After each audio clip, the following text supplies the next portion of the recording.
Last week was one of the most intense and hardest weeks of my life, and I'm going to share the story in case you ever have to do something hard, and because I think this might be useful to you. So, if you don't intend on doing hard things, this is not the video for you. My name is Matthew. About 3.5 months ago, I opened up a laser tube cutting business, MGM Innovative, and it's starting to pick up with of course, its challenges, which I'll share with you today. So it started on Monday. I've recently started working with a new customer, and I'm under NDA. I can't share who they are, but if you work in manufacturing, you've heard of them.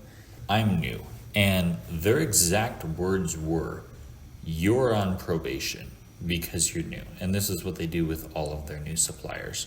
I want to build up a good reputation, and I think that if things go well, they will end up being one of my bigger customers.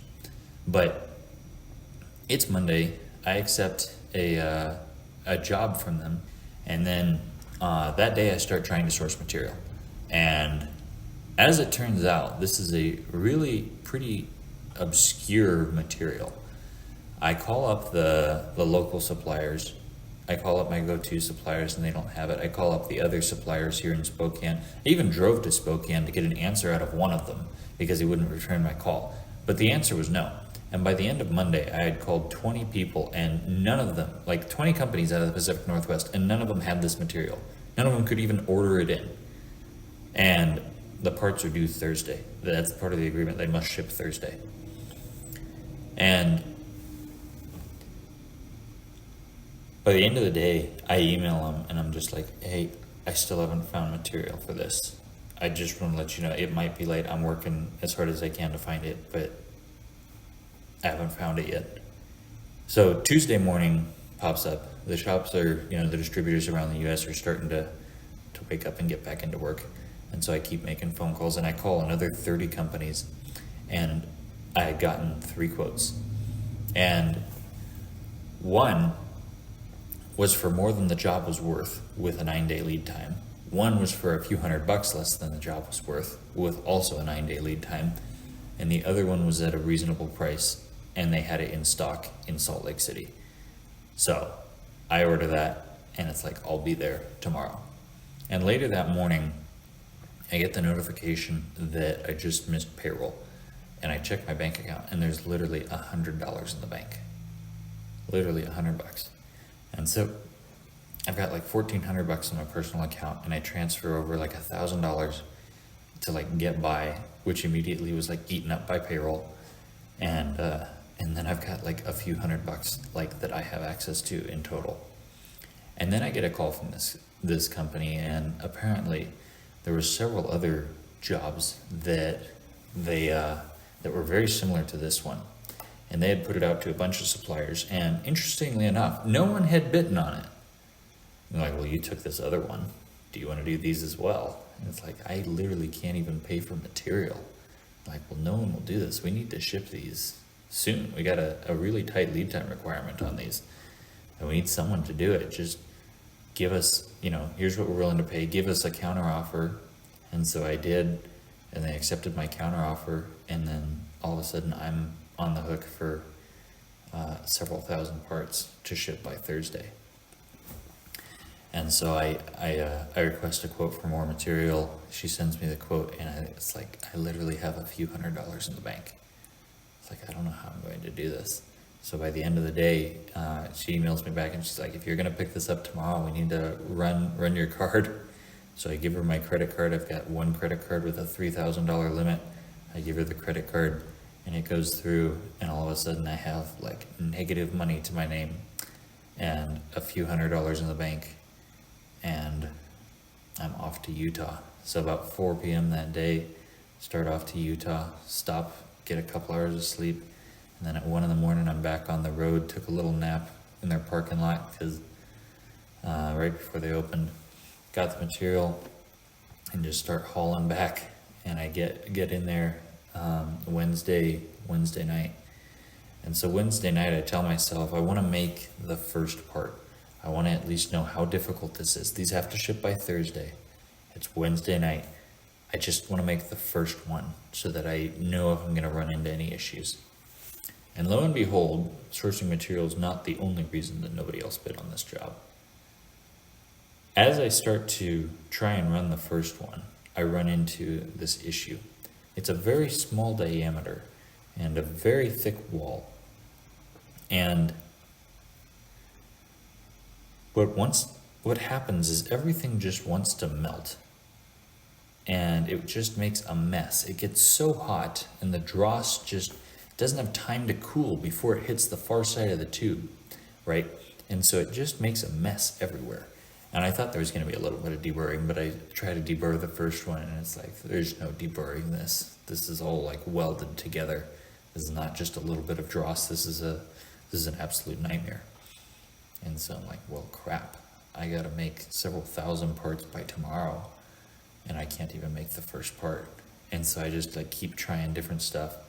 And eventually I found something that I thought was going to work, you know, a new technique of making these. And I go to bed thinking, I know there's going to be issues with this in the morning, but I got to get at least a little bit of sleep, and I'll try again in the morning. So I'm up at 3:30, I'm up at 3 the next morning, into the shop by 3:30, and I start trying to work on it, and what I thought was going to work is just not working, and the few parts that I can make are not working out. It's just not going well. It just gets too hot, everything melts, and it's just not getting there. And so I'm driving over to a different building to grab materials for a new technique I have, I think is going to work. But at this point still, I could not imagine what's going to work. Like, I'm literally thinking of all the possible outcomes, and success is not one of them. I cannot fathom a way that this works. I cannot imagine a way that I can not piss off the customer, a way that I'm actually going to make all these parts. It's unfeasible.